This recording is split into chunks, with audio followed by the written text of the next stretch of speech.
तो फिर क्या हुआ, उसके बाद में वो एकादशी के दिन गए थे वहाँ पे, तो उनके लिए वहाँ पर उत्तम प्रसाद था, सुगंधित चंदन था, उनके लिए माला पहनाया उन्होंने। और वो बेचारे इतने भाव विभोर हो गए कि अखरूर जी के मुंह से, उनके कंठ से कुछ आवाज़ ही नहीं निकली।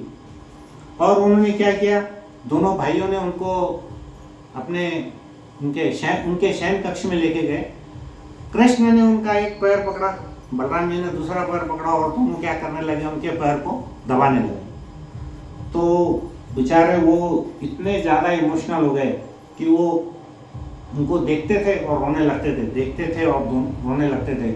और वो सोचने लगे कि देखो, पूरे ब्रह्मांड के स्वामी मुझ जैसे तुच्छ व्यक्ति का, जो कि मैं कंस का दूत हूँ, कंस तो महाकपटी है, और वास्तव में देखा जाए तो उसके हिसाब से मैं भी अच्छा व्यक्ति नहीं हूँ, बुरा व्यक्ति हूँ, लेकिन ये दोनों कितने उदार है, ये दोनों मेरी कितनी सेवा कर रहे हैं। फिर बाद में क्या हुआ, जरा उनको शांत करने के बाद में ये दोनों भाई बाजू बाजू में बैठ के उनको घेर लिए। बोले चाचा जी, आप ये तो बताइए कि आपका यहाँ पर आने का प्रयोजन क्या है, आप यहाँ पर कैसे आपका आना हुआ। तो जब उन्होंने ऐसा पूछे तो अक्रूर जी ने बोले, देखो हमारे मथुरा में एक बहुत बड़ा महोत्सव है और आपको सबको वहाँ आना है। कंस ने उनको बोला था अक्रूर को कि मैं जो ये कुटिलता कर रहा हूँ, ये कुटिल मंत्रणा किसी को मत बताना, मतलब ये जो सीक्रेट है ना कि कृष्ण और बलराम को मैं मारूंगा, ये मैं तुमको बता रहा, लेकिन तुमने किसी को नहीं बताना। लेकिन क्या हुआ, उनका ऐसा भारी आतिथ्य हुआ, इतना स्वागत हुआ कि वो बेचारे बहुत भावावेश में आ गए, व्याकुल हो गए। और उन्होंने क्या किया, पहले तो उनको निमंत्रण दिया, फिर उनको सारी बातें बता भी दी। क्या कि देखो हमारा राजा है ना, वास्तव में तुम दोनों को मारना चाहता है। पहले तो वहाँ पर जब गेट है वहाँ पे एक हाथी रहेगा जो कि बहुत, जिसको मदिरा पिलाए हुए रहेगी, उसका मल्लावत भी वैसे रहने वाला है, उसमें 10,000 हाथी होगा। बोले अगर आप उससे मर गए, बच गए, तो फिर 5 महामल्ल है, मतलब आप तो दोनों इतने छोटे छोटे कोमल वालों को, वो तो पूरे सांड है, तो वो तुमको नहीं छोड़ने वाले। और ये जब कृष्ण और बलराम ने सुना ना, तो क्या करे, वो दोनों जोर जोर से हंसने लगे, हा हा हा। और अक्रूर जी बेचारे टेंशन में आ गए। उनको क्या लग रहा था कि है तो बालक ही ना, अरे इनको समझ रहा नहीं कितने पहलवान है वहाँ पे, इन्होंने देखे नहीं है। अक्रूर जी बोले मैं तो रोज देखता, वो हाथी का साइज भी देखे तो ऐसा नीचे पकड़ी गिर जाती मेरी, और इतने बड़ा बड़ा महामल्ल है कि वो तो देख के कांप जाते हैं, हम लड़ेंगे क्या उनसे। तो उन्होंने क्या किया, पहले दोनों हंसे। अक्रूर जी को बोले, अक्रूर जी, बोले चाचा जी एक प्रार्थना है, रिक्वेस्ट है। बोले क्या? बोले ये जो बात आपने गुप्त बात हमको बताई है ना, ये और किसी को मत बताना, खाली हमको ही बताया ना आपने, अच्छा कर नंद बाबा को, यशोदा मैया को या ब्रजवासियों को कुछ भी नहीं बताना, ये सब इसको आप सीक्रेट रखो। वो बोलने लगे ठीक है कोई बात नहीं, तुम जैसा बोलोगे ना वैसा मैं करूँगा। तो दोनों भाई क्या किए, सीधा उनको नंद बाबा के पास ले गए। नंद बाबा को बोले कि देखो देखो पिताजी, ये जो हमारे चाचा जी आए हैं, इनका आने का प्रयोजन ये है कि कंस ने हम सबको आमंत्रित किया है, पूरे ब्रजवासियों को, कहाँ, मथुरा में, और एक बहुत बड़ा महोत्सव है जिसमें लाखों लोग आने वाले। तो आप सभी को वहाँ पर कुछ भेंट लेकर जाना है, गिफ्ट लेके जाते हैं ना। तो उस समय गिफ्ट क्या था, उस समय कुछ ऐसा परफ्यूम नहीं था, मोबाइल नहीं था, वहाँ गिफ्ट क्या था, दूध, घी, मक्खन, दही, इस टाइप के वो गिफ्ट लेके जाते थे। तो क्या हो गया कि जैसी वहाँ पर सुबह हुई तो नंद बाबा ने सुबह सुबह पूरे गांव में फैला दिया कि भाई हमको न्योता आया हुआ है राजा का। उनको तो वैसे भी जाना पड़ता था, राजा का ऑर्डर है।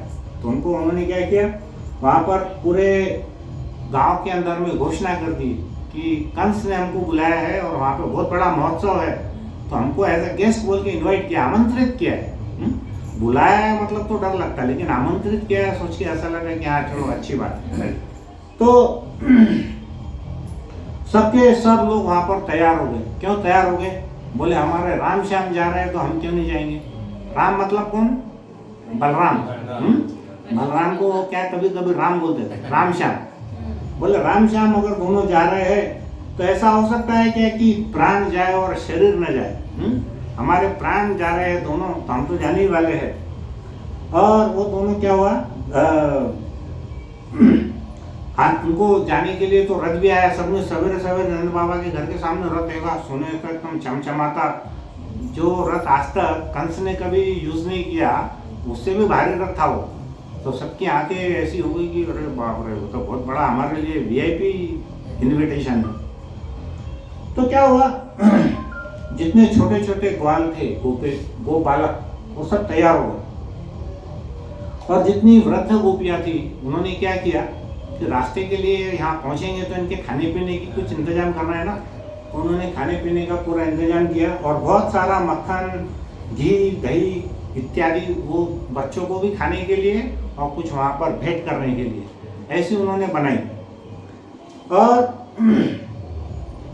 क्या हुआ कि छोटे छोटे जो ग्वाले थे वो अपने अस्त्र शस्त्र लेकर के आ गए।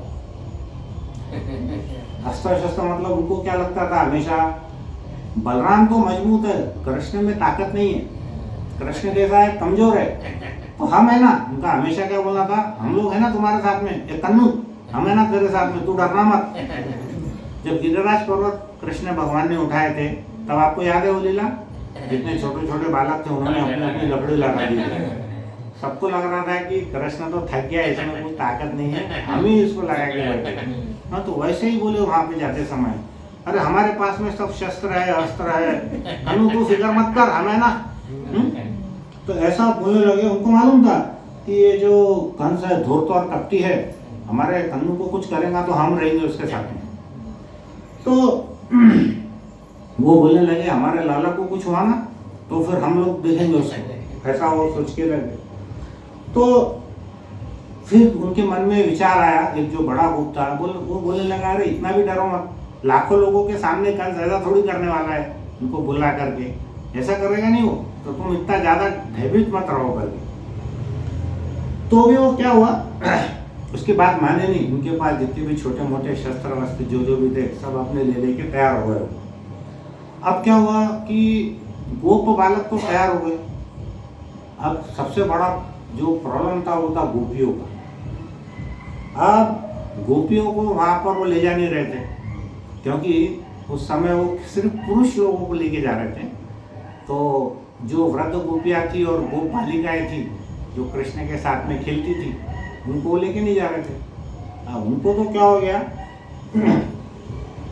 सदमा लग गया, एकदम ऐसा हार्ट अटैक आ गया गोपियों को। अरे ये क्या कर रहे, कृष्ण के बगैर तो हम एक क्षण नहीं रह सकते, ये तो 4 दिन के लिए जा रहे। उनको ऐसा लगा ये 4 दिन यानी क्या है, 4 युग के समान है। कौन से सतयुग, त्रेता युग, द्वापर युग और कलयुग, ये 4 दिन 4 युग के समान लगने लग गया उनको। वो बेचारी बहुत दुखी हो गई।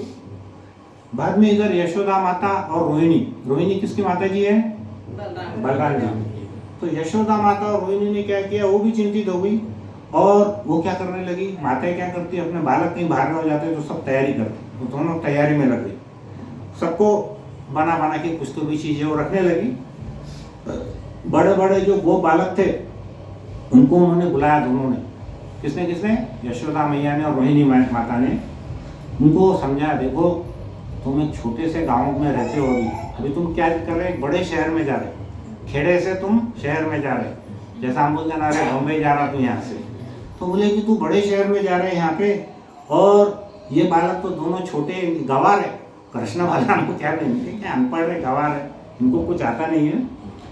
तो ये बालक, इनका ध्यान रखने का काम किसका है, तुम्हारा है। बड़े बड़े बालकों को उन्होंने, दोनों माताओं ने समझा दिया।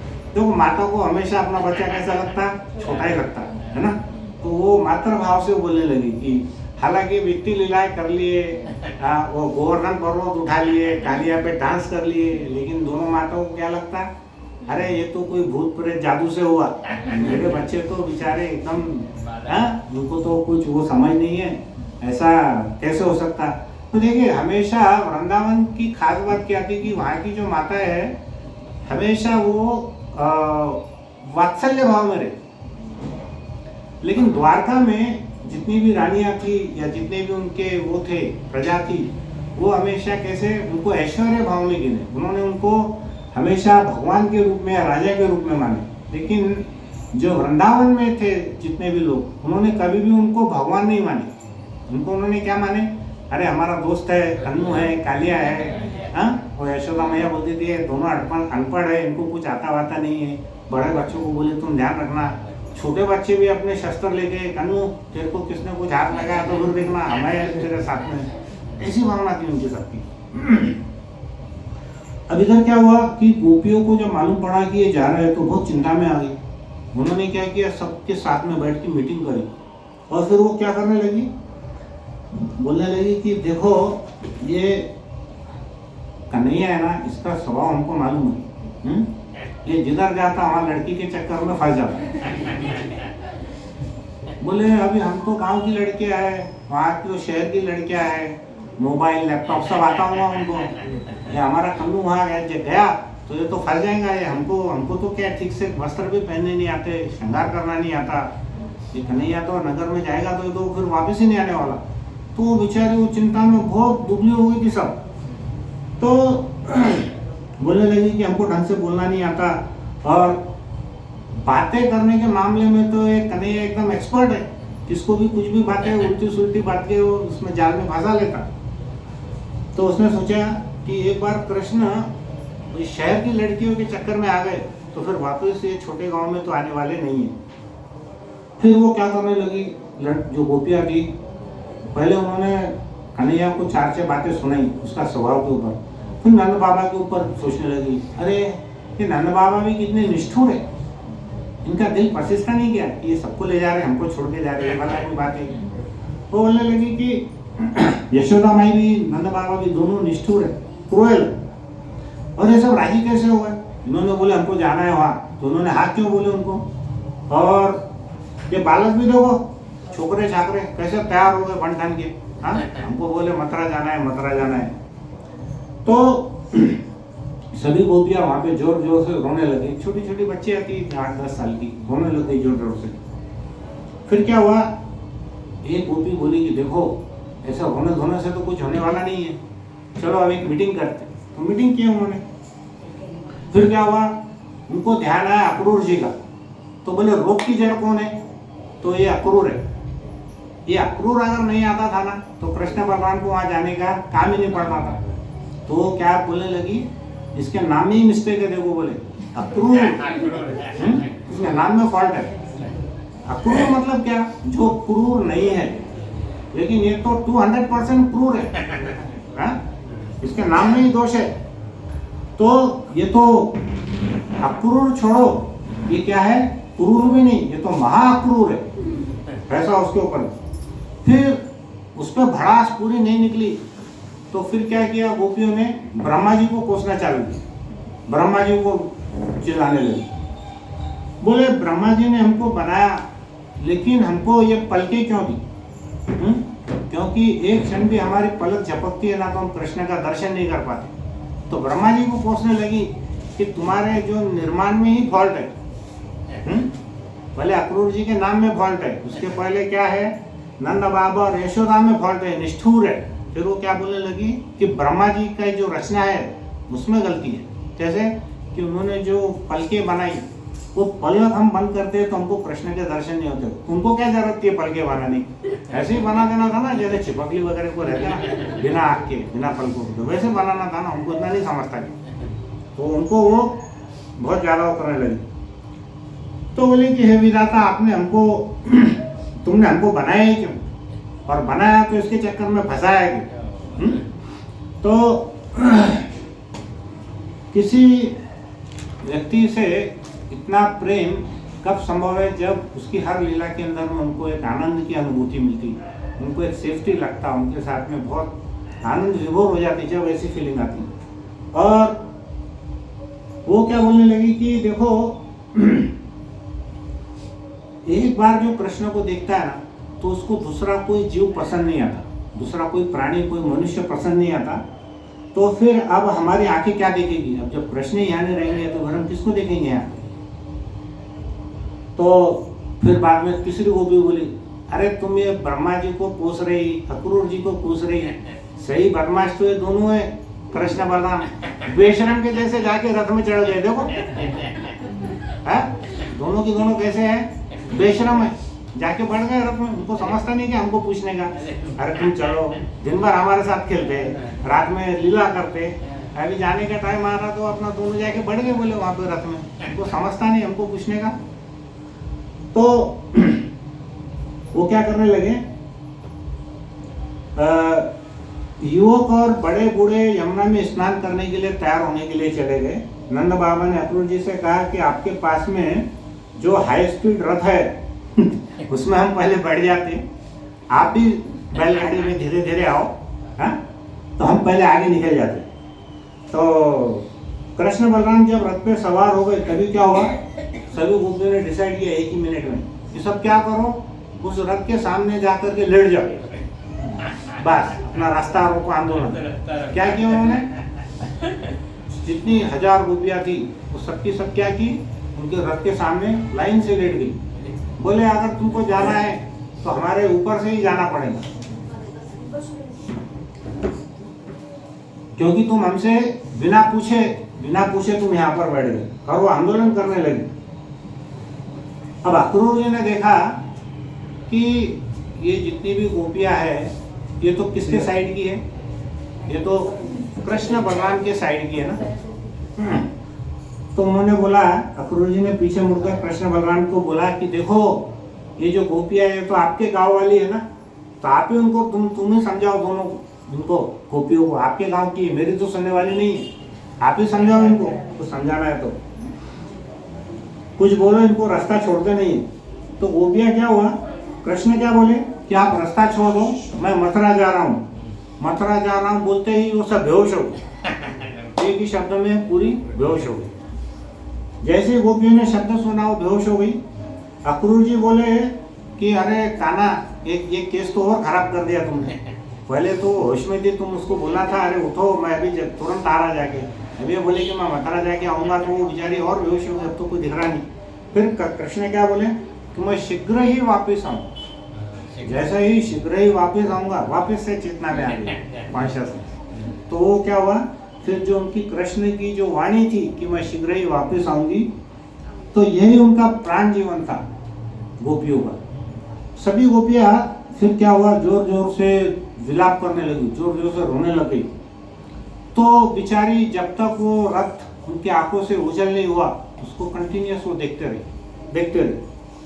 और क्या हुआ, जब वो रथ गया तेजी से तो उस पर वहां सिर्फ धूल और धूल ही दिखाई दे रही, कुछ नहीं था। फिर क्या हुआ, अक्रूर जी अब देखो क्या हुआ है यहाँ पे, अक्रूर जी को थोड़ी थोड़ी देर में ऐसे अटैक आते थे, झटके आते थे।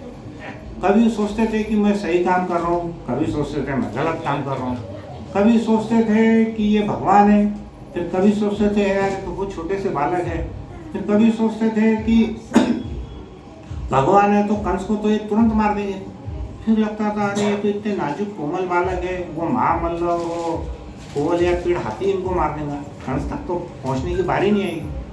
तो बड़े ऐसे असमंजस में वो चल रहे थे कि फिर वो सोचने लगे, अपने आप को कोसने लगे, कौन अक्रूर जी, मैंने तो कभी सोचा ही नहीं था कि इस कपटी कंस के लिए मैं ऐसा कोई उसकी बात मानूंगा और उसका साथ दूंगा। वो फिर बोलने लगा कि ये दोनों है तो ईश्वर, लेकिन क्या है तो बच्चे ना, छोटे छोटे बच्चे हैं, और ये कितने इतने कोमल बालक हैं कि जो सिर्फ 10-11 साल के तो है, और उनको मैं कहाँ ले जा रहा हूँ, काल के मुख में खुद मरवाने ले जा रहा हूँ मैं उनको। तो कंस इन कोमल बालकों का क्या हश्र करेगा, ऐसे वो डर गए। और फिर उनके आंखों में आंसू आने लगे, जोर जोर से आंसू बहने लग गए कि देखो मैं कितना पापी हूँ, नीच आदमी हूँ कि मैं इनको भक्त बना करके इनको मौत के मुंह में लेके जा रहा, काल के मुख में लेके जा रहा। फिर क्या हुआ, ऐसा सोचते सोचते बेचारे दोपहर हो गई, इधर आँख से आंसू थे, उधर धूल उड़ रही थी, तो पूरा ऐसा कॉकटेल हो गया था आंसू और धूल का, पूरा चेहरा भी उनका धूल से दूषित हो गया। तो हमारे अक्रूर जी 3 बार स्नान करते थे फिर संध्या, तो दोपहर का टाइम हुआ तो उन्होंने सोचा कि चलो अब हम यहाँ पर यमुना जी में स्नान कर लेते हैं करके। तो क्या करें, यमुना किनारे पहुँचे और अक्रूर जी ने कृष्ण को और बलराम को बोला कि देखो मैं इस यमुना में अभी स्नान करना चाहता हूँ, अगर आपकी इच्छा है तो आप भी आइए। तो कृष्ण और बलराम बोले नहीं नहीं चाचा जी आप ही स्नान कीजिए, हम तो इधर ही बैठेंगे ऊपर, हाँ वो रथ के अंदर ही बैठेंगे, आप स्नान कीजिए। तो अक्रूर जी ने क्या किया, उनके जो वस्त्र थे यमुना के किनारे रख दिए और गमछा वमछा पहनकर वो नदी के अंदर में गए और उन्होंने वहाँ पर डुबकी लगाई। और डुबकी लगाई तो कुछ ही क्षण के बाद में वो बड़े आश्चर्यचकित रहे। क्यों? अंदर उन्होंने क्या देखा, अंदर देखा कि वहाँ पर नारायण रूप में भगवान लेटे हुए हैं और अनंत शेष हजारों फन से उनकी रक्षा कर रहे हैं। ऐसा भव्य दिव्य रूप अक्रूर जी ने देखा और तो उनको क्या लगा कि तो दोनों बालक वहाँ उनको वैसे दिखाई दिए तो उनको लगा कि अरे ये भी खुद ही मार के अंदर आ गए क्या। फिर वापस डुबकी लगा के बाहर आए तो देखा तो दोनों बालक वहीं बैठे थे रथ के ऊपर में। फिर उसने डुबकी लगा अंदर जाके देखने के लिए, अरे ये कौन है। तो फिर वहाँ पर भगवान नारायण ऐसे बैठे, अनंत शेष उनके ऊपर बैठे और कृष्ण नारायण के रूप में वहाँ पर लेटे थे। तो इन्होंने सोचा कि अरे इन्होंने तो मुझको बताया नहीं, पर ये कुछ समझ में नहीं आया। वो बड़े ऐसे विस्मित हो गए।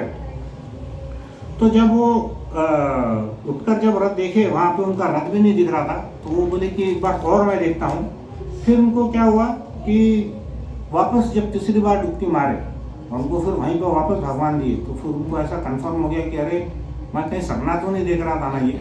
तो ऐसे बार बार नीचे निकलते बाहर जाते, नीचे निकलते बाहर जाते, ऐसा देख करके उनको समझ में आ गया। तो बलराम जी वहाँ पर नीले वस्त्र में मौजूद थे, कृष्ण वहाँ पीले वस्त्र में मौजूद थे और वहाँ पर उन्होंने सोचा बाप रे बाप। अक्रूर जी ने तुरंत उनको वहाँ पर दंडवत प्रणाम किया। तो वो सोच रहे थे कि जो बड़े बड़े सिद्ध चारण गंधर्व किन्नर वो सब वहाँ पर देखा, वो प्रार्थना कर रहे थे भगवान की। तो वो हाथ जोड़कर उनकी स्तुति कर रहे थे।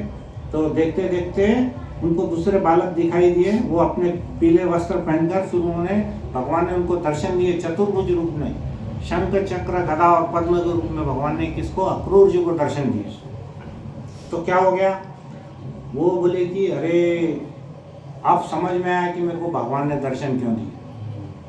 वो एकदम पहले विस्मित हो गए, फिर सोचने लगे कि भगवान ने मेरे को दर्शन क्यों दिए। तो उनका कारण उनको समझ में आ गया, क्योंकि वो रास्ते भर बेचारे रो रहे थे कि मैंने कितना गलत काम किया, इतने कोमल बालकों को काल के मुख में फेंक दिया और वहाँ पर जाकर तो इनका कंस क्या हश्र करेगा मुझको मालूम नहीं है। ऐसी तमाम बातें उनके दिमाग में थी। लेकिन जब उन्होंने साक्षात भगवान के दर्शन किए तो बहुत प्रसन्न हो गए। और क्या हुआ, उनके मन में जो एक ग्लानि थी, गिल्ट था कि मैंने गलत कार्य किया है। तो भगवान क्या करते हैं, अपनों के भक्तों को कभी भी गिल्ट में नहीं आने देते। अगर हम उनके सच्चे भक्त हैं तो भगवान हमारे अंदर में ग्लानि अगर आती है ना तो उसको दूर करने का वो कोई न कोई रास्ता दिखाते हैं भक्तों को। तो उनके अंदर जो गिल्ट थी, ग्लानि थी, उसको भगवान ने क्या किया, अपने चतुर्भुज रूप में दर्शन दिखा करके उनको मोहित कर दिया। और वो जो बोल रहा था कि मैं जो बार बार सोच रहा था, अपने आप को पूछ रहा था कि वो अबोध बालक है, मुझको कंस की आज्ञा नहीं माननी चाहिए थी, शायद इन सबसे मेरे को दूर करने के लिए उन्होंने मेरे को दर्शन दिए हैं। तो वो सोचने लगे कि जिनके संकल्प मात्र से पूरे विश्व का कल्याण होता है, एक पत्ता भी नहीं हिलता उनकी मर्जी के बगैर। तो उनके सामने कंस क्या है, एक कीड़ा है छोटा सा। क्या है उनके सामने, एक कीड़ा है।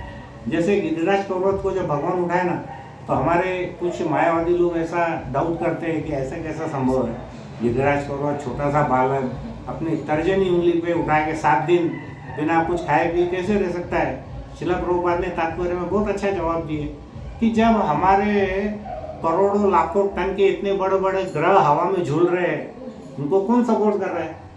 ग्रह को तो सभी मानते हैं, वैज्ञानिक भी मानते हैं ना, मंगल बुध गुरु जितने भी ग्रह है उनको कोई टीका लगाया हुआ है क्या, हमारी पृथ्वी को किसी ने सपोर्ट किया हुआ है, फिर कैसे चल रही है।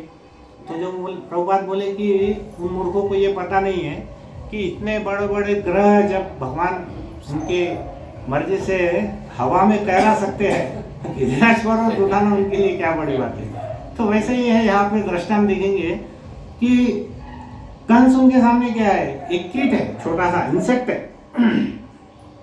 तो बड़े प्रसन्न हो गए। तो फिर उसके बाद में क्या हुआ, उनका चित्त एकदम शांत हो गया और वो फिर वस्त्र पहनकर जब रथ में बैठे तो कृष्ण जी ने पूछा, चाचा जी, उन्होंने ध्यान से देखा, उनको समझ में आ गया। बोला, चाचा जी क्या बात है, आपका मन थोड़ा चकित लग रहा है। क्या हुआ? तो कोई विशेष बात देखी क्या आपने? जानबूझ के कंस कृष्ण ने पूछा उनको। अक्रूर जी क्या बोले, जितने भी दुनिया में आश्चर्य है, जल में, थल में और वायु में, वो सबसे बड़ा आश्चर्य आज मैंने देख लिया है। तीनों लोक में जितने भी बड़े आश्चर्य है, उसमें भी जो सबसे बड़ा आश्चर्य है वो मैंने देख लिया है। और वो रथ लेकर के चले गए। अब क्या हुआ, दोपहर का समय हो गया था और ये जो गोप बालक थे, ये काय में बैठे थे, बैलगाड़ी में, छकड़े में, उसको शकट भी बोलते हैं। तो वो भी कुछ कम स्पीड में नहीं था, वो भी बहुत स्पीड में चला रहे थे। वो उनका भी लग रहा था कॉम्पिटिशन, अरे वो इतने रथ में जा रहे हैं तो हम भी कुछ कम नहीं है। तो वो भी स्पीड में भगा रहे थे। करीब करीब वो क्या हुआ, उनके साथ में ही पहुंच गए। गोपियाँ यहाँ पर बहुत परेशान थी। उनको तो क्या लग रहा था, जो रात्रि है उनके लिए काल के समान लग रही थी, काल रात्रि लग रही थी। केवल एक वचन के कारण वो जीवित रह रही थी। वहाँ पे सब पुरुष तो चले गए थे, लेकिन कितना अच्छा वर्णन है। वृंदावन में कौन कौन रह गया था जो बहुत ज़्यादा दुखी थे, पता है? एक तो वहाँ की जो छोटी गोपियाँ थी, वृद्ध गोपियाँ थी, वो तो रो ही रही थी। साथ में और कौन कौन रो रहा था, वहाँ की गाय रो रही थी, वहाँ के बछड़े रो रहे थे, बैल रो रहे थे, कौवे, हंस, चींटी, सभी जितने जीव थे वो सभी वहाँ पर व्याकुल थे कि कृष्ण और बलराम यहाँ से चले गए हैं करके। तो उन गोपियों ने तो छोड़ो, उन गाय और बछड़ों ने भी एक बूंद जल नहीं पिया जब तक तो कृष्ण और बलराम वहाँ से चले गए। तो उसके लिए तो हम देखते हैं कि हमारे शिष्टाष्टकम में बहुत अच्छा श्लोक है, क्या? युगायितम निमिषेण चक्षुषा प्रावृषायितम शून्यामितम जगत सर्व गोविंद विरह। मतलब क्या है कि हे गोविंद, आपके विरह में मुझे एक निमेष काल, मतलब कौन सा, पलक झपकने का जो समय है, उतना ही समय कैसा लगता है, मुझे एक युग के बराबर प्रतीत होता है। बराबर है? नेत्रों से मुसलधार वर्षा के समान निरंतर अश्रु प्रवाह हो रहा है तथा आपके विरह में मुझे समस्त जगत शून्य ही दिखाई पड़ता है। तो सेम वैसी अवस्था वहाँ की गोपियों की थी, वहाँ की वृद्ध गोपियों की थी, वहाँ के गाय की थी, बछड़े की थी और सभी जीवों की थी। फिर अब यहाँ पे प्रश्न हमको पूछना है कि अक्रूर जी को भगवान ने दर्शन क्यों दिए और भगवान किनको दर्शन देते हैं और किन्हें दर्शन नहीं देते। थोड़ा सा अभी हम हमारे फिलॉसफी के बारे में सोचेंगे।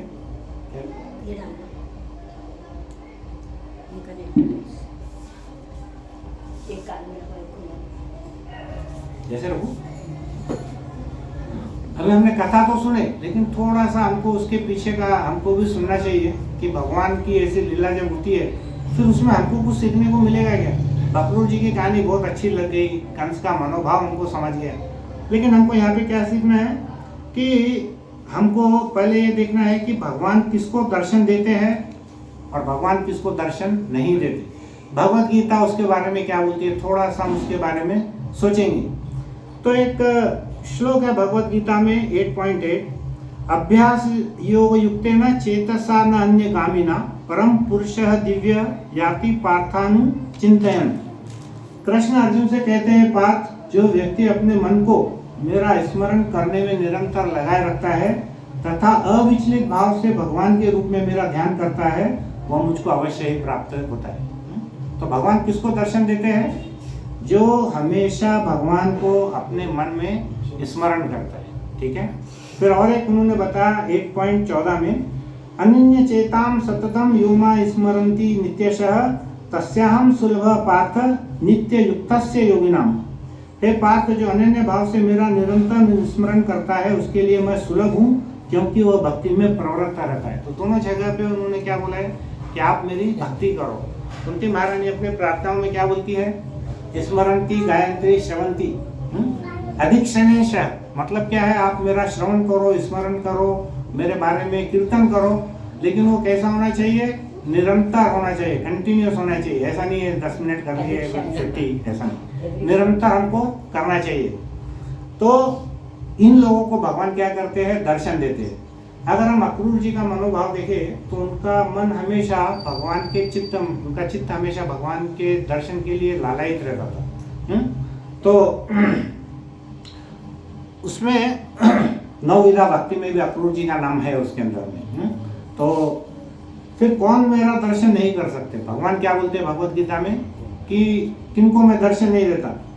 तो 9.3 में लिखा है, अश्रद्धा नाम पुरुषा धर्मस्यायस्य परंतप अप्राप्य मां निवर्तन्ते मृत्यु संसार वर्तमनि।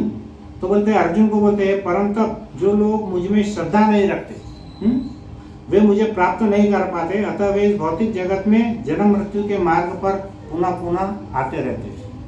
तो अगर हम भगवान के ऊपर में श्रद्धा नहीं रखते तो उनको भगवान दर्शन देते भी नहीं है। करेक्ट। और एक श्लोक इसमें क्या बोला है, नाहम प्रकाश सर्वस्य योग माया समावृतः मूढ़ो यः न अभिजानति लोको माम जम वैयम। तो बोलते हैं कि जो लोग मूर्ख है और जो अल्पज्ञ है, जिनका ज्ञान कम है, कम बुद्धि वाले, और जो मूर्ख लोग हैं, ऐसे दो लोगों को मैं कभी भी प्रकट नहीं होता। बराबर है। अल्पज्ञ मतलब क्या, कंफ्यूज, भगवान है नहीं है, नहीं है नहीं है। तो ऐसे कंफ्यूज लोगों को, अल्पज्ञ लोगों को भी भगवान कभी प्रकट नहीं होते। और जो मूढ़ मतलब जो मूर्ख है, उनको कुछ समझता ही नहीं, उनको भी भगवान कभी दर्शन नहीं देते।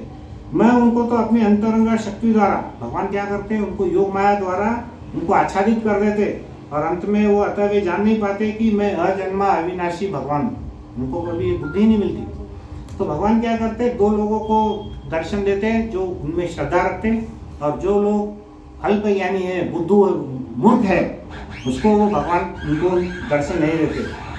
तो अक्रूर जी यहाँ कैसे थे, अक्रूर जी यहाँ शुद्ध भक्त थे।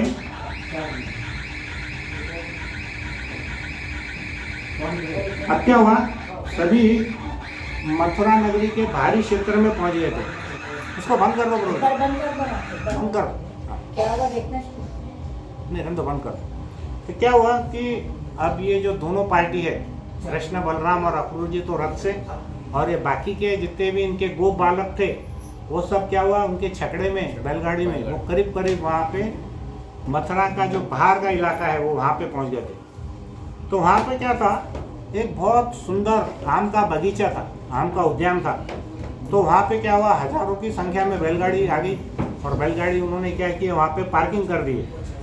अब क्या हुआ, दोपहर का भोजन का समय का टाइम हो गया था, लेकिन खाने का मन नहीं कर रहा था, क्योंकि दोनों बालक अभी तक वहाँ पर पहुँचे नहीं थे, ये पहले पहुँच गए। जैसे वो कछुआ और खरगोश की कथा है ना हमारे, है तो खरगोश क्या करता है, बीच बीच में आराम करता है, वैसे ये बीच में डुबकी लगा रहे, कहीं नहा रहे धो रहे, वो लीला बता रहे भगवान उनको।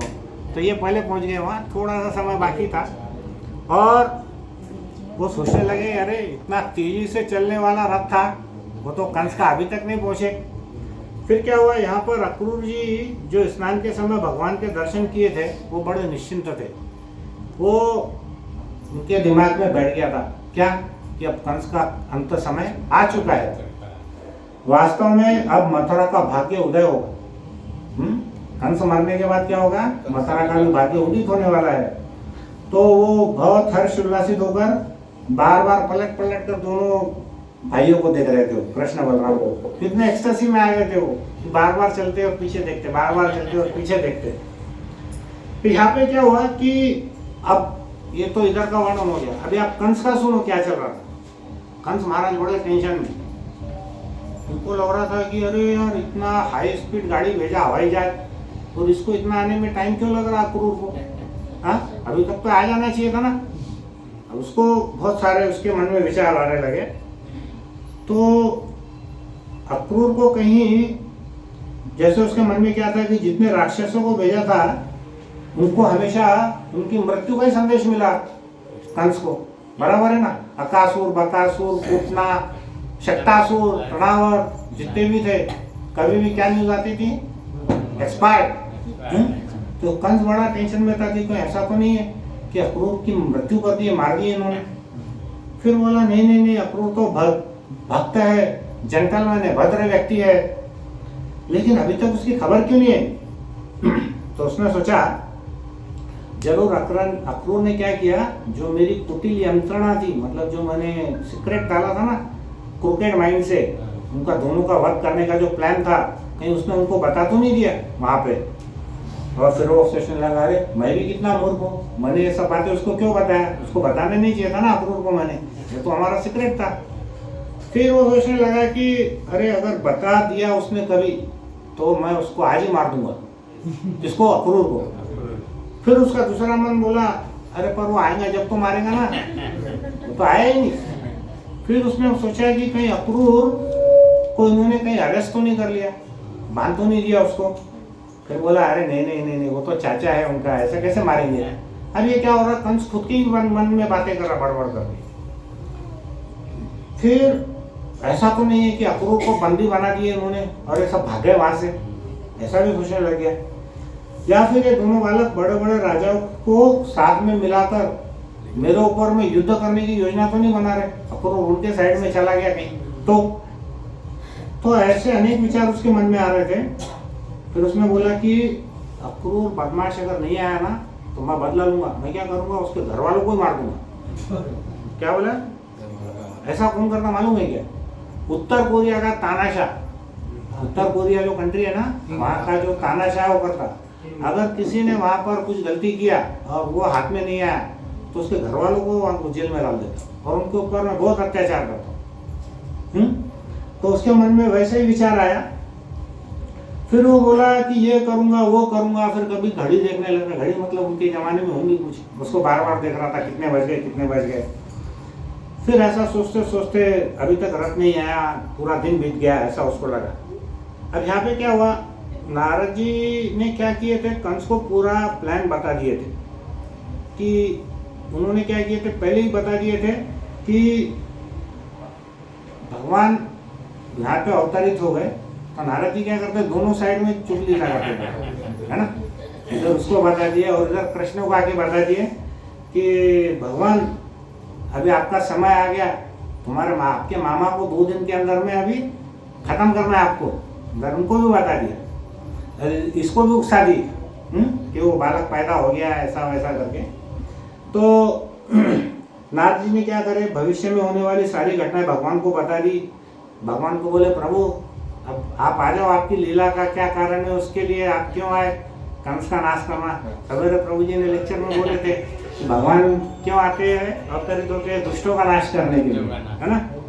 तो अब क्या हुआ, भगवान गीता में क्या बोलते हैं, मैं तो खुद आत्मा राम हूँ, मुझे भूख प्यास नहीं लगती और मुझे कोई चीज की आवश्यकता भी नहीं है, ना तो उनका कोई कर्म है ना कोई कर्म फल है, फिर भी भगवान क्या करते हैं, भौतिक काम में लगे हुए हैं। बड़ा हमको कंफ्यूज होता है, ऐसा कैसा, उनको ये सब करने की क्या जरूरत है। तो भगवान का एक ही काम क्या है, उनके भक्तों की इच्छा पूर्ण करो।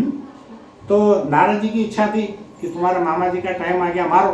भगवान लग गए वो काम के पीछे। फिर उन्होंने क्या किया, कृष्ण को पूरी योजना बता दी कि ऐसा ऐसा मारने के बाद में अब द्वारका में भी आपको बाद में जाना है, उसके बीच की भी सब पूरी प्लानिंग बता दी है नारद जी ने। भगवान बोले ठीक है नारद जी, जैसा तुम बोलोगे वैसे ही करूँगा। तो भगवान क्या है, किसके दास है, भक्तों के दास है, भक्त वत्सल है। तो भगवान क्या करते हैं, अपने भक्तों को प्रसन्न करने में लगे हैं और भक्त भगवान को प्रसन्न करने लगे। तो एक बहुत अच्छा उसके अंदर में मैंने पढ़ा था चैतन्य चरितामृत में, चैतन्य महाप्रभु कहते हैं कि भक्त भगवान को प्रसन्न करने में लगते हैं और भगवान भक्त को प्रसन्न करने में लगते हैं। दोनों में कंपटीशन होती है तो उसको हुराहुरी बोलते हैं दोनों, उनके बंगाली भाषा में। और दोनों में कंपटीशन लगता है कि कौन किसको ज़्यादा प्रसन्न करेगा। दोनों में ऐसा लगता है कि मैं उनको प्रसन्न करूँगा, तो वो बोलते नहीं नहीं मैं मेरे भक्तों को प्रसन्न करूँगा। तो यहाँ पर ऐसे ही चल रहा था उनका। अब यहाँ क्या हुआ पता नहीं, आप कितना टाइम है, फिर नहीं तो हम कभी अगले लेक्चर में करते हैं उसको। 15 मिनट हो कर सकते हैं, 8:30 बजे तक, 8:30 बजे तक करेंगे। मेरे को मन था, में बहुत कड़क वार्निंग है कि प्रभु जी 8 बजे लेक्चर खत्म। मैं बोला क्यों, माता जी अगली बार आएंगे नहीं बोले। तो वहाँ कुछ अलग है। तो यहाँ पे हमको वैसे 9-10 बजे तक की आदत है, थोड़ा सा एडवांटेज मैं भी ले लेता आज के दिन, है ना। तो क्या हुआ, आपको कथा कैसी लग रही सबको? नहीं, मैं मतलब ऐसा बोर तो नहीं हो रहे ना? ठीक है। अब यहाँ पे क्या हुआ कि देखिए, मथुरा वासियों को जब मालूम पड़ा कि कृष्ण और बलराम वहां से आ रहे हैं, तो उनकी प्रतिक्रिया कैसी कैसी हो रही है, वहां का भी वर्णन है। अभी हमने क्या किए, पहले कंस की प्रतिक्रिया बताए, अक्रूर जी की प्रतिक्रिया बताए, वहाँ की गोपियों के रिएक्शन बताए, है ना। वहाँ के जो गाय थी, बछड़े थी, वो भी उनकी प्रतिक्रिया देखे। अब यहाँ पे जो मथुरा वासी है, और मथुरा में कैसे कौन कौन लोग थे मथुरा में, बोलो वहाँ पे कौन कौन लोग अलग अलग पार्टी के हैं? कुछ कंस के पार्टी के थे, कुछ उग्रसेन महाराज के पार्टी, कुछ उग्रसेन महाराज के अच्छे लोग भी थे, बराबर है। और वहाँ पर मथुरा की जो बालिकाएं थी वो सबसे ज्यादा एक्साइटेड थी। क्यों? क्योंकि सब्जी वाली, दूध वाली रोज कृष्णा कृष्णा कृष्णा कृष्णा एक इंजेक्शन रोज देके जाती थी। वो बड़े एक्साइटेड थे कि पता नहीं वो कृष्ण कैसे होंगे। और मथुरावासी जो कि कोई भी पार्टी की नहीं थी, वहाँ की जो नागरिक थे, ऐसे सबके बारे में क्या क्या था देखो। वह मथुरा में क्या हुआ, सारे मथुरावासी अलग अलग प्रतिक्रिया दे रहे थे। कंस के महल में, कंस के बगीचे में, नगर में सभी अलग अलग विचार कर रहे थे। उनके मन में बड़ा ऐसा द्वंद्व चल रहा था, अरे वो दोनों आएंगे कि नहीं आएंगे, कृष्ण बलराम आएंगे कि नहीं आएंगे। आधे लोग बोल रहे थे आएंगे, आधे लोग बोल रहे थे पागल है क्या, इतने असुरों को भेजा मारने के लिए, उनको मालूम नहीं है क्या, तो काय को आएंगे, वो नहीं आएंगे। फिर वहाँ नंदगांव में क्या हुआ, गोपियाँ कृष्ण बलराम के बिना बहुत व्याकुल थी, पर मथुरा की बालिकाएं कृष्ण बलराम को देखने के लिए बहुत ही लालायित हो गई, है ना। तो ऐसे अलग अलग प्रकार के लोगों के मन में अलग अलग विचार चल रहे थे। तो अब यहाँ क्या हुआ, सभी गोकुलवासी मथुरा के बाहरी द्वार पर पहुंच गए। कौन? गोकुल के लोग। सारे मथुरा में सभी जगह एक ही चर्चा थी, और चर्चा का विषय क्या था? राम और कृष्ण, कृष्ण और बलराम। तो जब से पूरे गांव वालों को तो मालूम पड़ गया था कि वो रथ भेजे करके, सबको कैसे मालूम पड़ा? कृष्ण, कंस ने तो किसी को बोला नहीं, लेकिन रथ तो देख लिया ना।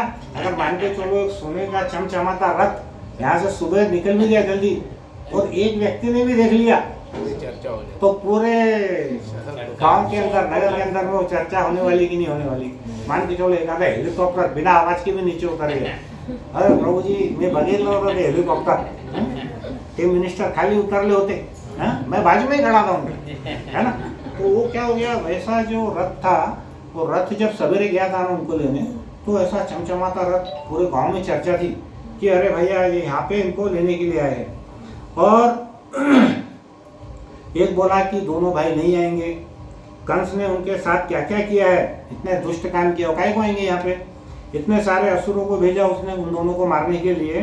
तो दूसरा बोला कंस को छोड़ो, ये दोनों बालक क्या करेंगे कंस के साथ, वो सोचो। अब वो कहा कृष्ण बलराम की पार्टी का था, वो बोला अरे वो दोनों में इतने गिरिराज पर्वत को उठा लिए, कालिया पे नाच करने लगे, दावाग्न लगनी का पान कर लिए, तो उनमें तो कितनी कैपेसिटी है, वो क्या करेंगे वो सोचो, कंस का क्या होने वाला है। अब कंस के पास बचा ही कौन है, यहाँ तक कि कंस की पार्टी में भी यही चर्चा थी। कंस के जो लोग थे ना, वो राज दरबार के, वो भी सब डर रहे थे कि यहाँ पे अभी पता नहीं क्या होने वाला है। अब उनको लग रहा था कि अपनी नौकरी खतरे में है। तो कंस ने क्या किया था, कई गुप्तचर लगा के रखा था, उसको तो नींद ही नहीं आती थी ना रात भर। उसने क्या किया, ऐसे बहुत सारे गुप्तचर लगा दिया उसने, और गुप्तचर ने क्या खबर दिया कि बहुत सारे लोग नंदगांव से निकल करके कहाँ आ गए, हमारे मथुरा के बाहर जो गेट है वो गेट के पास आ गए। ऐसा सुनते ही क्या हुआ, कंस का हार्ट बीट, धड़कन उसकी धड़ धड़ धड़ धड़ ऐसे बढ़ने लगी। पहले तो मनी मन वो बहुत डरा हुआ था। तो उसने उसके मन में बोला, अरे तूने ही तो उन दोनों को यहाँ पे निमंत्रण देने के लिए भेजा, बाहर से किसी ने बुलाया क्या उनको? नहीं, तूने तो भेजा, फिर डरने का क्या है उसमें?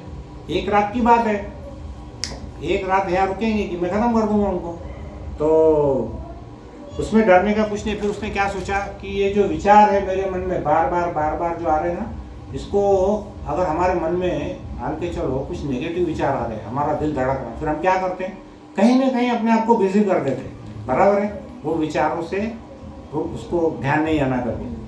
तो क्या किया उसने, अपना घोड़ा निकाला और वो जो नगर था, नगर के दर्शन करने के लिए वो निकल गया।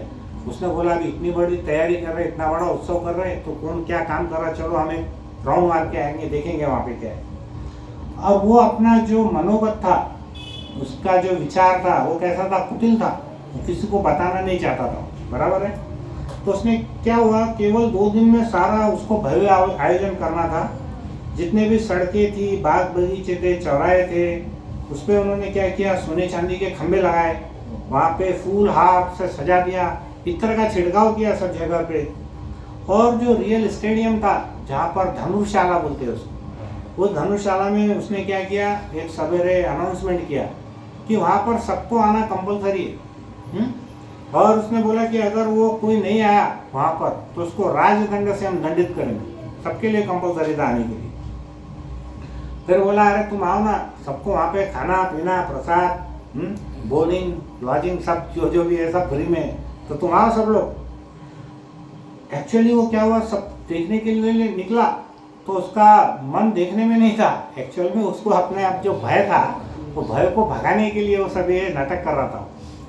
तो क्या हुआ, स्वयं घोड़े पर जब गया तो वहाँ पर उसने सारे नगरवासियों भी देखा कि वो भी बहुत सजावट कर रहे हैं, तो वो भी बहुत उत्सुक थे। तो उन्होंने भी क्या किया, अपने अपने घर को बहुत सजा के रखा, धूप से दीप से, और इतने सारे टोकरियाँ फूल ये वो सब लगा के रखा। अब प्रश्न क्या है कि कंस ने इतना अधिक खर्चा करके मथुरा को क्यों सजाया, प्रश्न क्या है, कंस ने इतना सजाने की क्या जरूरत थी उसको। तो हमारे आचार्य ने उसका उत्तर क्या दिए कि आज तो मथुरा के असली राजा मथुराधीश स्वयं कृष्ण पधार रहे। मथुरा के राजा वास्तव में कौन है, कृष्ण पधार रहे। इसलिए क्या हुआ, मथुरा देवी स्वयं अपने पति के लिए श्रृंगार कर रही थी। जैसे वृंदावन की देवी का नाम क्या है, वृंदा देवी, वैसे मथुरा की देवी का नाम है मथुरा देवी। तो मथुरा देवी जब किसी स्त्री का पति वहाँ पे आता है तो श्रृंगार करती है, ऐसा हमको पता है। तो यहाँ मथुरा में क्या हुआ, मथुरा देवी खुद का श्रृंगार कर रही थी, ऐसा हमारे आचार्यों ने उसके तात्पर्य में लिखा है, इसलिए उसने उसको बहुत सजाया। बाद में नगरवासी भी बोले, फिर उसने नगरवासियों को डर भी लग रहा था, क्या कंस पूछेंगे अरे भाई ठीक है ये तो मैं मेरा खर्चा कर रहा है इतना, तुम इतना सज धज के तुम्हारे को क्या लेना देना है इसमें, तुम कहीं को इतना सज रहे धज रहे, तो इसका क्या उत्तर हो सकता है बोलो। किसी ने पूछा, क्योंकि देखो वो ऐसा कोई राजी खुशी से तो बुला रहा नहीं था, उसके मन में तो कुटिल भावना थी। अब क्या हो रहा था कि जो मथुरा के जितने भी नागरिक थे वो भी बहुत अपना सज धज के तैयार थे, उन्होंने भी अपने घर को सब बढ़िया फूल से और पताका से और इस तरह से पूरा सामने धो दिया, खुशबू से चमक मतलब डाल दिया। तो वो क्या बोलेंगे कि देखो अतिथि आए, नहीं अतिथि तो आए, लेकिन उनका आंसर ऐसा था कि महाराज जिन अतिथि को लाने के लिए आपने स्वयं से भी अच्छा रथ सोने का बना के भेजा, तो कितने स्पेशल अतिथि है हमारे, तो जब आप उनके लिए इतना कर रही हैं तो हमको भी तो करना ही पड़ेगा ना, आपका सम्मान करने के लिए, मतलब हम हमारे लिए नहीं कर रहे हैं, हम आपके लिए कर रहे हैं, क्योंकि आपने इतना बड़ा रथ भेजा तो वो तो वीआईपी गेस्ट है कोई, ऐसा उनका उत्तर था। हालांकि अंदर से सब डरे हुए थे कि कृष्ण ऐसा पूछा तो, कंस ने ऐसा पूछा तो उसका क्या उत्तर देंगे। कंस बोलता था ना तुमको क्या जरूरत है सब करने की, तो उन्होंने बोला कि महाराज आपने अपना सोने का रथ उनके लिए भेजा, तो फिर हमारा तो कर्तव्य है ना कि छोटे मोटे तो हम भी हमारे जितनी यथाशक्ति हम उसका हम करेंगे। आज तक इतना बड़ा महोत्सव मथुरा में कभी हुआ ही नहीं था, तो क्या हुआ, कंस ने भी पूरी प्राण की बाजी लगा दिया था और सब व्यवस्था से संतुष्ट होकर कंस क्या हुआ, वो रंगशाला में पहुंचा और वहाँ पर उसने क्या किया, अलग अलग वर्ण के हिसाब से, ब्राह्मण क्षत्रिय वैश्य शूद्र जो भी वर्णाश्रम के हिसाब से उसने जेंट्स लेडीज उसका बैठने का अलग अलग इंतजाम किया था, व्यवस्था की थी। वहाँ पर अलग अलग राजा राजकुमारों की व्यवस्था अलग थी, उनके मंत्रीगण उसके ऊपर बैठे हुए थे, राजघराने के लोग उसके ऊपर बैठे थे, और बहुत बहुत बहुत बहुत ऊपर कौन बैठे थे, कंस बैठे। फिर उसने क्या किया, स्वयं के लिए एक बहुत अच्छा सिंहासन बनाया और रंगशाला के बाजू में एक मल्ल स्थली थी, मल्लस्थली मतलब क्या? फाइटिंग का प्लेस, फाइटिंग। रेसलिंग मल्लस्थली थी। और वो मल्लस्थली में क्या हुआ, वहाँ पर एक उनका जो कोच था, कोच मतलब क्या, क्रिकेट का कोच रहता ना, वैसे इनका रेसलिंग का कोच था मल्लस्थली का। क्या बोलते हैं कोच को हिंदी में? उनका टीचर, बॉस जो उनको सिखाता था, वो कोच था वहाँ पे। उसका नाम क्या था? कूट। क्या नाम था? कूट। तो जैसा ही महाराजा कंस वहाँ गए मल्लशाला में, वो उनकी मल्लस्थली में, तो वहाँ पर उनके कोच ने क्या किया, उनको प्रणाम किया। उस खास बात क्या थी, वो मल्लस्थली की जो मट्टी थी ना, वो बहुत महीन थी, एकदम मुलायम मट्टी थी। और उसमें क्या किया उन्होंने, बहुत सारा सुगंधित द्रव्य डाल करके उसको एकदम खुशबूदार बना दिए थे। तो बहुत खुशबू आ रही थी वहाँ से। और क्या हुआ, दोपहर तक कंस ने पूरे राज्य का निरीक्षण किया, वापस आया, अपने मंत्रियों से वो ब्रजवासियों की खबर लिया, अरे कहाँ तक पहुँचे, कहाँ तक पहुँचे। तो क्या हुआ, वो बोले कि महाराज मथुरा के द्वार पर वो आ गए और छकड़ा खोल करके उन्होंने अपना वहाँ पे क्या किया, एक कैंप लगा दिया। किधर? मथुरा के गेट के बाहर, आम्र उद्यान, आम के उद्यान। अक्रूर अब फिर सोचने लगे, अरे बस अब यहाँ आ गए ना, तो अक्रूर तब आता ही होगा, है ना। उसको सबसे ज़्यादा इम्पोर्टेंट क्या लग रहा था? अक्रूर, क्योंकि वही बताएंगे ना कि क्या हुआ। थोड़ा उसके मन में ढाढ़स आ गया कि चलो अक्रूर कहीं भागा नहीं है, या कोई दूसरे मेरे ऊपर युद्ध नहीं कर रहे। तो उसने क्या, वो सोचने लगा, अरे अक्रूर चलो आ ही जाएगा, त्रिसंध्या करता है ना, वो 3 बार नहाता है ना, तो हो सकता है नहाने धोने में टाइम लग गया होगा उसको। इतने में अक्रूर जी आ गए। अब अक्रूर जी आ गए तो रथ तो खाली था, है ना, तो ज़्यादा पूछताछ नहीं किया, क्योंकि उसके गुप्तचरों ने बता दिए थे कि राम श्याम कहाँ है, बाहर है, तो इसलिए ज़्यादा उसने पूछा नहीं। और जब से अक्रूर जी यमुना में स्नान करते समय भगवान के भव्य रूप का दर्शन किए ना, तब से वो समझ गई कि ये भगवान कौन है, साक्षात परमेश्वर है, साक्षात हरि अनंत। फिर वो क्या हुआ, वो बड़ा कृष्ण और बलराम के पैरों में बहुत गिड़गिड़ाने लगा कि प्रभु मेरे घर में तो चलिए, मेरे घर को तो पवित्र करिए, ऐसा बार बार वो बोलने लगा। तो प्रभु हमारे घर आइए, लेकिन भगवान कैसे थे, कुछ बोल ही नहीं रहे थे, उन्होंने कभी उसको बोला ही नहीं। और उल्टा क्या हुआ, जैसे वो मथुरा आया, गेट के पहले वो जो आम्र का उद्यान था, वहाँ पर वो जब आए ना, तो इतने सारे गोप बालकों को देखकर कृष्ण और बलराम क्या किए, वो रथ से जोर से कूदी मारे, और कूदी मार करके बच्चों के साथ में मिल गए। तो वो फिर उसके बाद क्या हुआ कि कृष्ण भगवान बोले कि अक्रूर ने जब बहुत प्रार्थना किया ना, तो कृष्ण बोले कि देखो चाचा जी, अभी हम आपके पास नहीं जाएंगे, अभी हमको पहले कुछ दूसरे कार्य, जरूरी कार्य करने हैं, हम पहले वो जरूरी कार्य करेंगे, फिर आपके पास आएंगे। तो अक्रूर जी बोले कि प्रभु इतने भी निष्ठुर मत बनो, मैंने इतनी तीव्रता से आपका ध्यान करके आपको पाया, आप अपना चरण स्पर्श मेरे घर पर रखिए, ताकि हमारा घर वह हम सब पवित्र हो जाए। फिर उन्होंने क्या बोला कि प्रभु आपका जो चरण रज है, उसको पाने के लिए तो बलि महाराज ने अपना पूरा राज्य, पूरा ऐश्वर्य बलिदान कर दिया था, मैं तो एक तुच्छ व्यक्ति हूँ, कम से कम मेरे ऊपर तो इतनी कृपा करिए।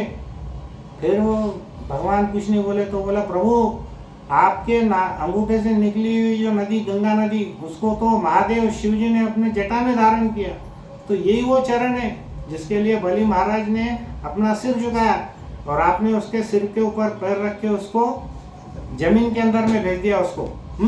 और फिर उसके बाद शिव जी ने क्या किया, आपके अंगूठे से निकली हुई जो नदी है उसको अपने सर पे, मस्तक पे धारण किया। तो प्रभु इतने निष्ठुर मत बनो, इस गरीब को, इस दास को अपने सेवा का मौका दो, मेरे घर पे आपके चरण स्पर्श करने दो। ऐसा वो बेचारा बार बार गिड़गिड़ाने लगा। तो भगवान बोले कि देखो, मैं तो, मेरे को पहले अभी बहुत भूख लग गई, तो मैं क्या करूँगा, मेरे जितने भी गोप बालक है, पहले तो उनके साथ में मैं भोजन करूँगा, फिर उसके बाद में फिर मैं जैसे ही समय मिलेगा तो मैं तुम्हारे घर पे, चाचा जी तुम्हारे आपके घर पे जरूर आऊँगा। जैसे ही ऐसा सुने तो बेचारे अक्रूर जी का मुंह सूख गया, गला सूख गया, उनको लगा कि अब बहुत ज़्यादा मैं उनको फोर्स नहीं कर सकता। फिर वो कंस को बोलकर चले गए कि भाई वो दोनों बाहर आ गए, आपने जो काम बोला था वो मैंने कर दिया।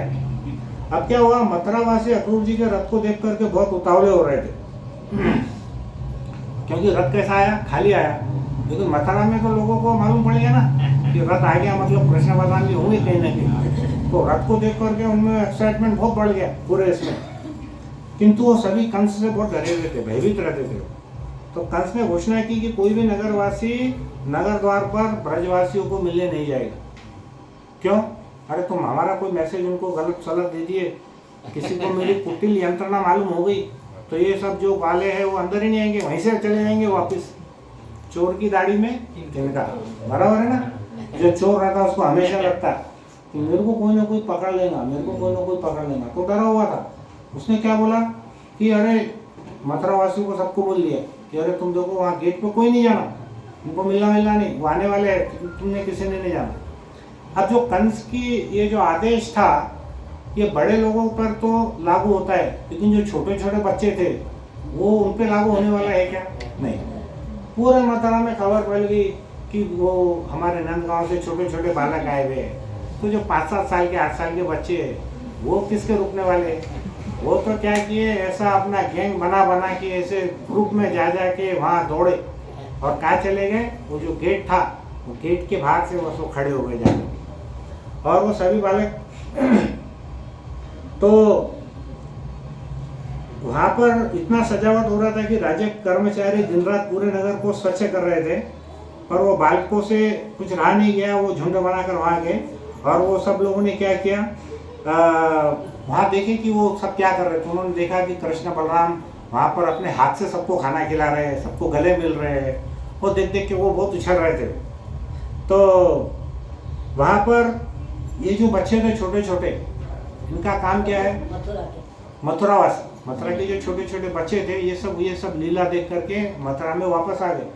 और आके बाद में क्या करने लगे, अपनी तोतली भाषा में उनके माँ को बोलने लगे कि माँ देखो, हमने वहाँ पे देखा है वो जो नंदगांव के छोटे छोटे बच्चे हैं ना, वो सब आपस में कृष्ण और बलराम के साथ में खाना खा रहे हैं, उनको गले मिल रहे हैं और बहुत मस्ती कर रहे हैं वो लोग। तो अब उनकी तोतली भाषा में माँ सुन के बड़ी भाव विभोर हो गई। तो फिर उनके पिताजी कहाँ चुप बैठते थे। माँ ने उनके पिताजी को बताया, अरे देखो हमारे गांव में कृष्णा बलराम दोनों आगे वहीं पे है। पूरे गांव में खबर फैल गई कि कृष्णा बलराम आ गए, कृष्णा बलराम आ गए। तो क्या हुआ कि वो कैसे नहाते कैसे रोते वो सब उनको देखने लगे। तो उसके बाद क्या हुआ कि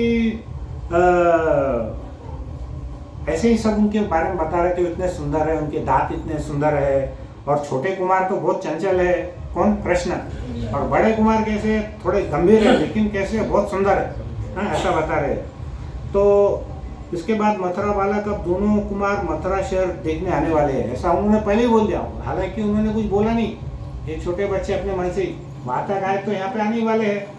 जब उनको मालूम पड़ा कि ये जगह खबर फैल गई तो क्या हुआ कि सभी लोगों ने उनकी खूब चर्चाएं सुनी थी, क्योंकि वो जो फल वाली सब्जी वाली दही दूध देने वाले सभी स्त्रियां क्या करती थी, घर में जाकर के जितनी भी मथुरा की जो स्त्रियां थी उनको सब खूब बड़ा के बताती थी। तो उसमें क्या हुआ, उनको 3 लीलाएं बहुत ज़्यादा याद रहेगी मथुरावासी की। क्या क्या लीला थी कि 6.5 वर्ष की आयु में भगवान ने जो कालिया का दमन लीला की, कालिया दमन लीला, वो उनके हृदय में बैठ गई थी सबकी। फिर भगवान ने एक बार दावाग्नि का पान किए थे, पूरी आँख को निगल लिए थे, वो एक कथा उनके दिमाग में बहुत बैठ गई थी। और सबसे बड़ी बात क्या, गिरिराज पर्वत उठा लिया। तो ये जो बातें थी ये मथुरा वालों को तो बहुत ज़्यादा असर करी, क्योंकि कालिया का जो पानी था वो तो मथुरा की यमुना में भी आ गया था ना, तो उससे वो लोग भी अफेक्ट हो रहे थे।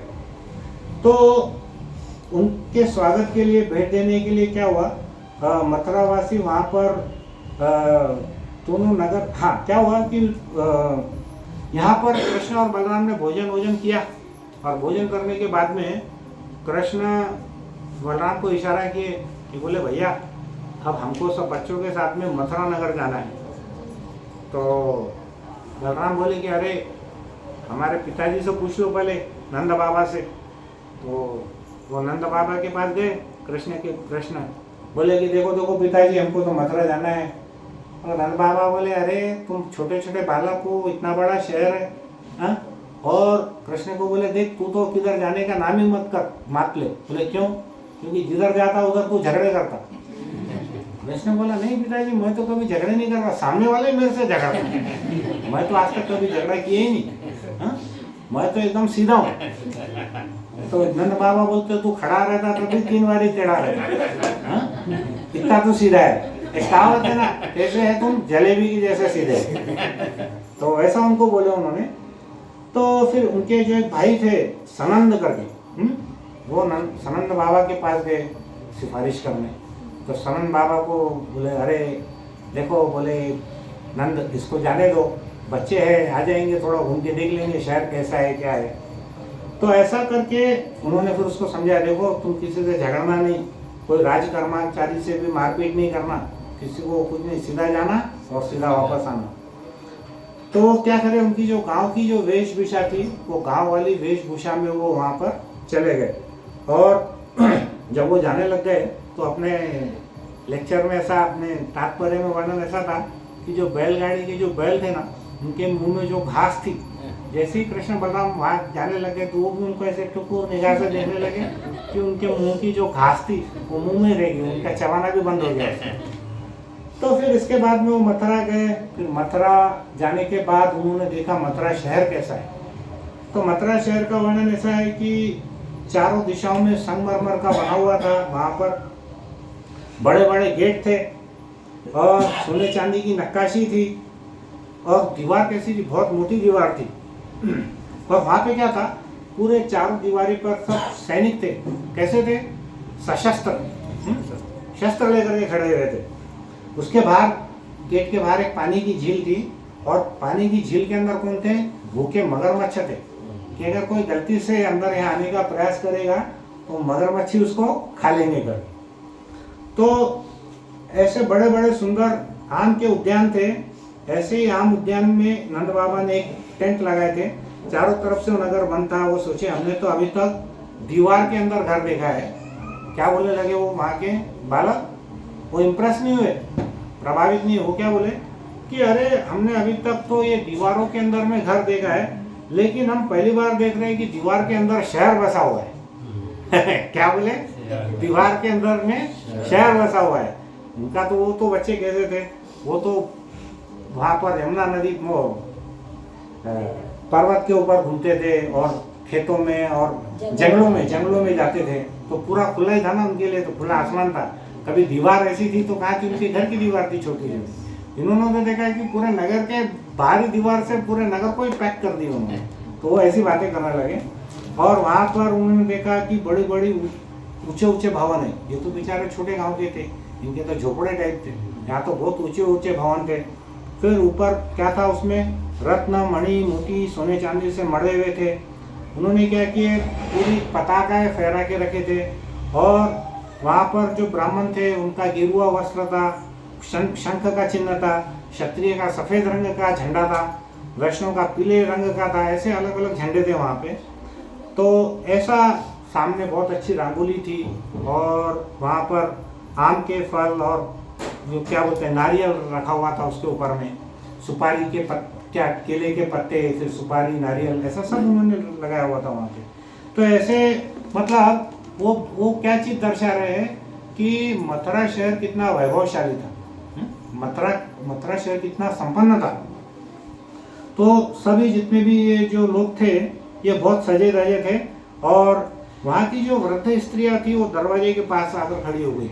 उनको जैसे मालूम पड़ा कि बच्चे आ रहे, क्योंकि ऑलरेडी वो जो मथुरा के जो छोटे बच्चे थे ना, उन्होंने पहले गांव में पूरा ब्रॉडकास्ट धोखा लगा दिए थे, आ रहे, इतनी दूर आ गए, इतनी दूर आ गए, ऐसा। तो फिर वो सब तैयार हो गई थी। तो जो वृद्ध स्त्रियां थी उन्होंने क्या किया, वो दरवाजे के पास आकर खड़ी हो गई। और जो तरुणियाँ थी, यंग स्त्रियाँ थी, वो क्या करी, छत पर जाकर के खड़ी हो गई।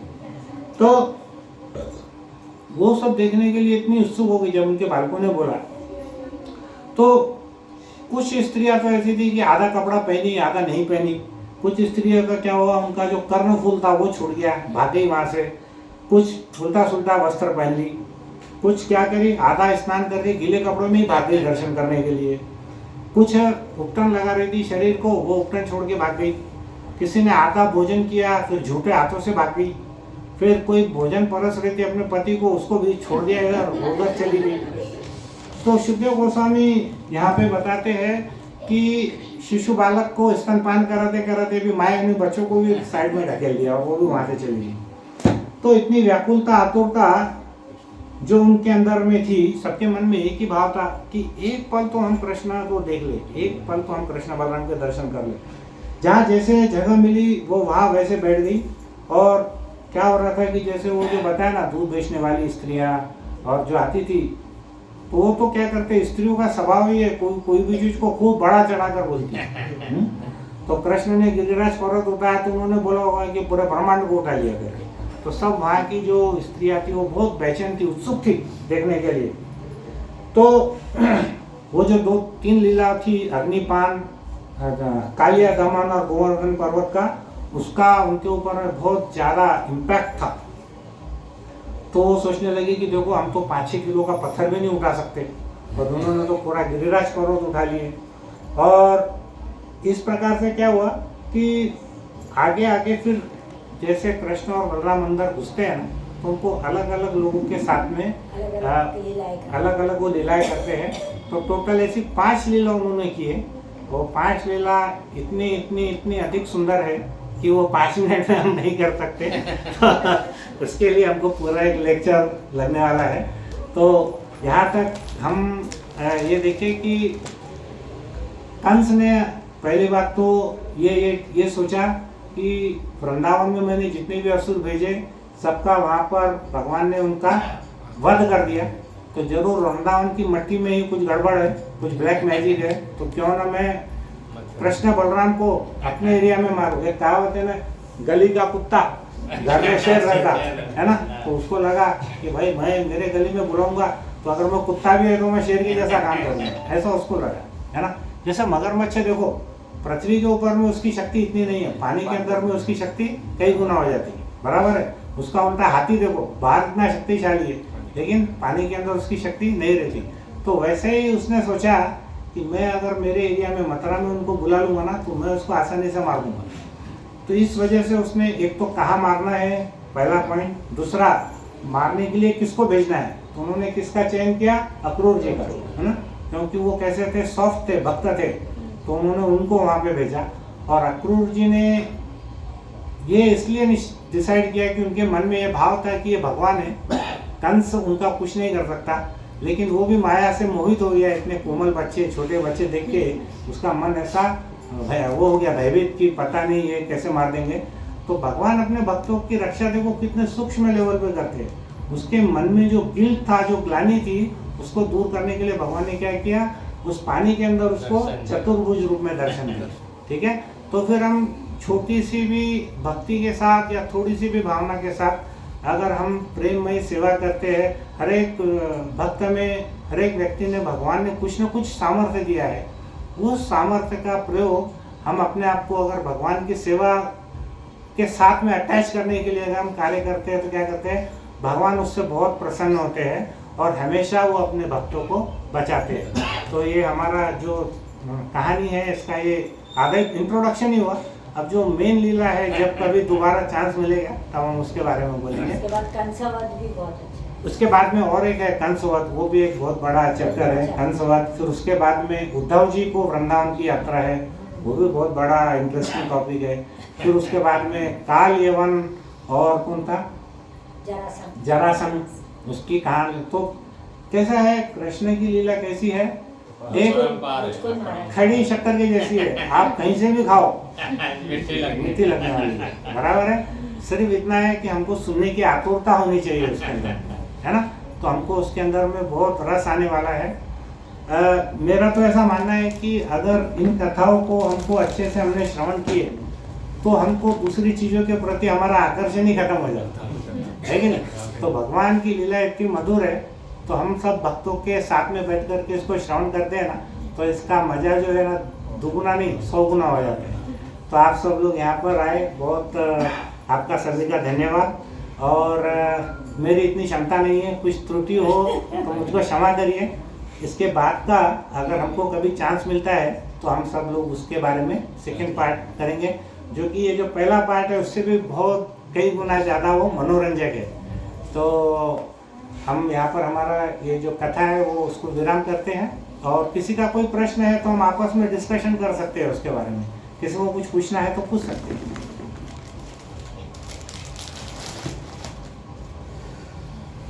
सबका माइंड एकदम क्लियर, धन्यवाद।